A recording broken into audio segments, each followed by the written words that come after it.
Have you ever been in a situation where you are just switching through the different streaming apps?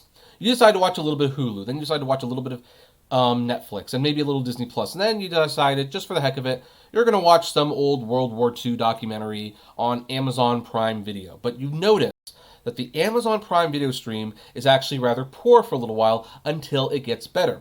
And you wonder why that is, especially when you go from one device and it's fine, and another device and it isn't. And then you start to realize this might be deliberate. Hey everyone, this is Kevin the Apptrepreneur. Welcome to my channel. If this is your first time here and have to really enjoy this video, please do me a favor. Hit that subscribe button and ring that bell notification. We upload on a near daily basis, news, interviews, live streams, premieres, all that jazz. And you will want to be notified when all of it goes up. There is always something interesting to watch on this channel. So anyway, we are talking about Amazon. Now, there's like a problem with Amazon Prime Video, and that is that people are suspecting, not just a few people, a lot of people are realizing that if they use the Prime Video app on one of their Roku devices, sometimes on their Apple TV, they're getting fairly poor quality, at least when the movie starts. It like starts out really crummy, blurry, sometimes it stutters a lot, and eventually it will come around, but it's still a problem. You're watching a good couple minutes of the movie or TV show, and it's just not working very well. And you wonder why. And then those same people realize that, hey, this is only on their Roku devices, or their Xboxes, or their Apple TVs. But if we go to an Amazon device, an Amazon Fire Stick, an Amazon Fire tablet, or Kindle Fire, whatever it is, the phone, maybe? I don't know. Then Prime Video works wonderfully. In fact, it works perfect right from the get-go. Now that seems a little strange, doesn't it? Why would that be? Well, I will tell you why I believe that is, and then we're going to look at this article that actually backs up exactly what the problem is, what devices might be affected. So if you have any of these streaming devices, this is the video for you, and what you can do about it, essentially.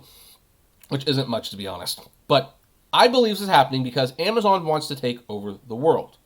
Jeff Bezos has actually been very upfront and honest about all of this. He has. He has always stated Amazon's goal is to be the store for everyone. Heck, they just started doing pharmacy. It's called Amazon Pharmacy. They want to get into the drug market.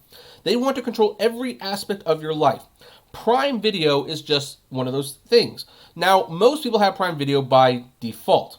They have it by default because they have Amazon Prime, and Amazon Prime Video is just given to you as a side thing. So that's why a lot of people have it. Heck, that's why I have it. I still don't buy from Amazon, but hey, my wife likes Amazon, and I'm working on it, folks. I'm really working on it. But so for that, right now, I have Prime Video. Don't have any Amazon products though. Well, Amazon has these set-top devices. They want those devices to be the main thing. They don't want you to be using an Apple TV. They don't want you to be using a Roku. They don't want you to be using an Xbox. They don't want you using a PlayStation 4. They don't want you to be using a Switch, which I think you can technically stream Amazon Prime Video on a Switch. Not a lot of people know that, but anyway. They want you to have their app, and they want you watching it on their device. So what do? Well, they throttle, that's the word for it. They throttle your quality if you're not watching this on an Amazon device. And they are hoping, I believe, that in doing so, you will get so fed up with the poor quality on your Roku device or your Apple device that you will switch to an Amazon device, which is inexpensive. And hey, you just have to put up with a little bit of ads, but otherwise it'll have better quality. And this seems to be backed up. So here's the thing. The community weighs in. On a Roku forum on September 29, 2019, user Wow411 posted, re-pixelated blurry video only on Amazon Prime. It is obvious to me that it is something that Amazon is doing or not doing. Run it on Roku or Smart TV, both show blurry pic. On Netflix or Hulu, HDR is very sharp. What's the deal with this? And on Amazon's own digital and device forum, users are reporting the same issues. For example, Marriott Eam posted, All my other apps are fine, but with Amazon Prime Video, the quality begins okay and then degrades very shortly, and degrades to the point of unrecognizability. The only solution I found is to stop the video and begin playing again. I think you can see how quickly this becomes frustrating. I'm paying for this? And then Sway2 posted, same issue here on Vizio PAH5-401 4K Smart TV. So this is, I mean, granted, it's a Vizio, but it's not like a cheap TV. Netflix shows start in HD immediately. All Prime Videos start at 480p and take a long time to get to 1080 and rarely will ever reach 2160 for the 4K shows. TV is updated with Vizio software. All other streams have clear video. Only Prime fails to reach the desired clarity. Yes, my TV is updated, so what is the next step to solve it? And then we'll do one more. Big Mickett posted, same here. Keep getting a message saying the internet connection is slow. Well, not on my end, it isn't. 38 megabytes at worst to the device and no problems with Netflix, Sky Go, YouTube, or any other streaming services, only Amazon. And there's tons of these. There are tons of these. We just don't have time. And here's where it's important for you. What is this mostly happening on? It's happening primarily on Roku-equipped smart TVs.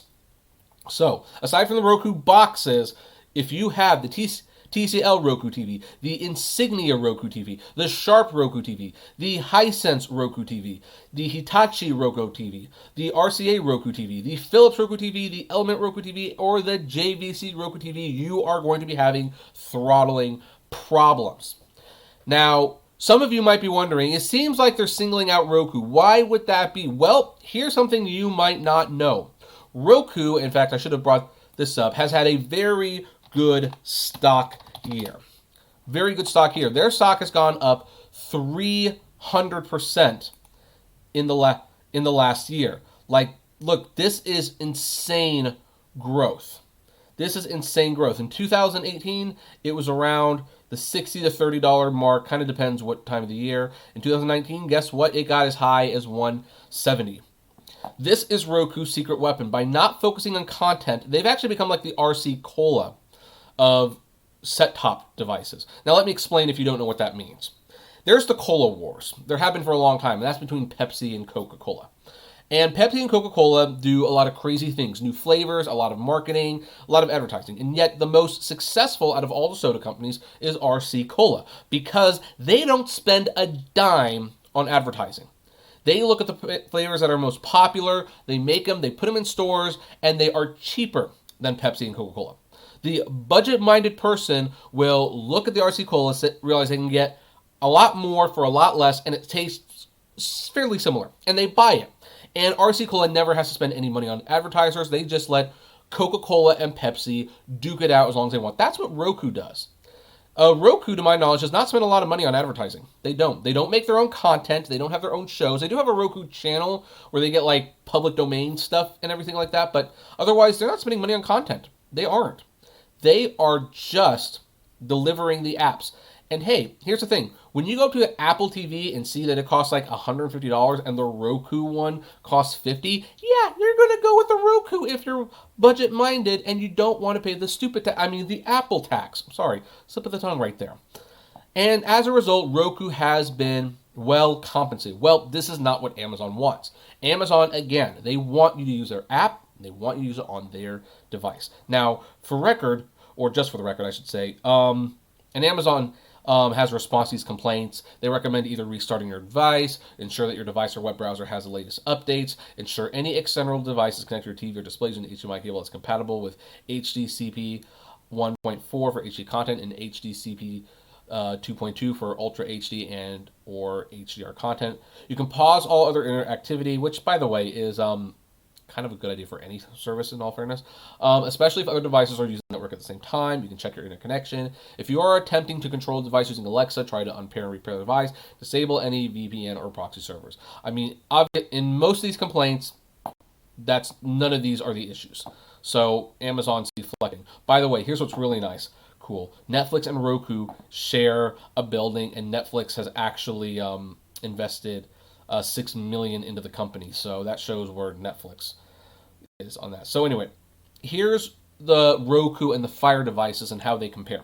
The Roku Express, which is the one that I have, is the least expensive model at $25 and includes a high-speed HDMI cable.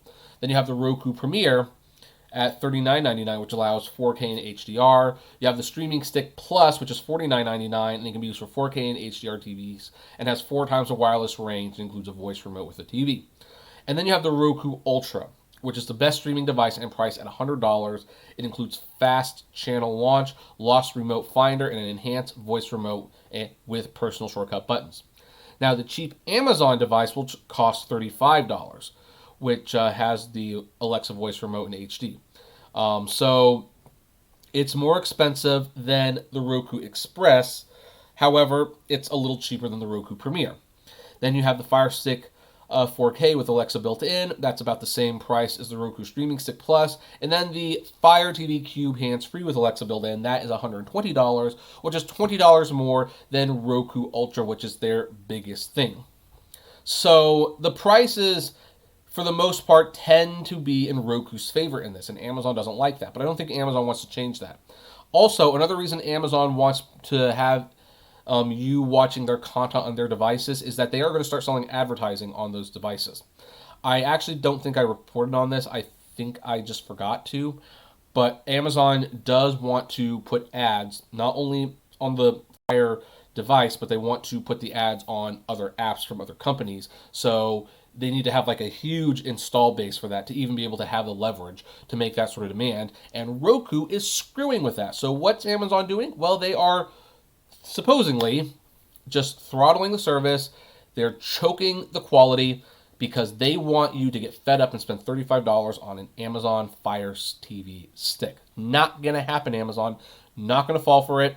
I've got my Roku, I've got my Apple TV, I've got my Xbox One X. I technically have my PlayStation 4. I don't really use it that much for streaming though. So I have so many ways to get my content. And by the way, I would use the other apps way more than Amazon. Granted, Amazon really has gotten some good shows. I mean, Manchester by the Sea, The Aeronauts, was it Undone? I think it is, that animated show. Marvelous Miss Maisel. These are really good products. And yeah, in One Child Nation, what a wonderful documentary. How did that not get an Academy Award nomination? But still, when they do things like this, it's like, yeah, this is why I am super suspicious of them. They just pull stunts like this, and I don't trust them one bit. However, that's where we are going to leave this particular video. And I would like to know what your thoughts on this are. Have you experienced any of these problems? Have you just noticed this? And what have you decided to do about it? I wish I could give you more advice. Unfortunately, there's not a lot you can do about it. If Amazon wants to throttle the quality on devices that are not Amazon devices, there's not a whole lot you can do about it. I mean, you can try suing them. They'll drown you in legal costs, though. So, I don't know. What do you think? I'd like to know. It feels like I should be saying something else. What was I supposed to say? Oh, like, favorite, and subscribe. Yeah. Oh, thank you, legendary anime voice actor Vic Mignogna. That was really nice of you. Well, you heard the man. Like, favorite, share, subscribe, and as always, flame responsibly. Have a good one.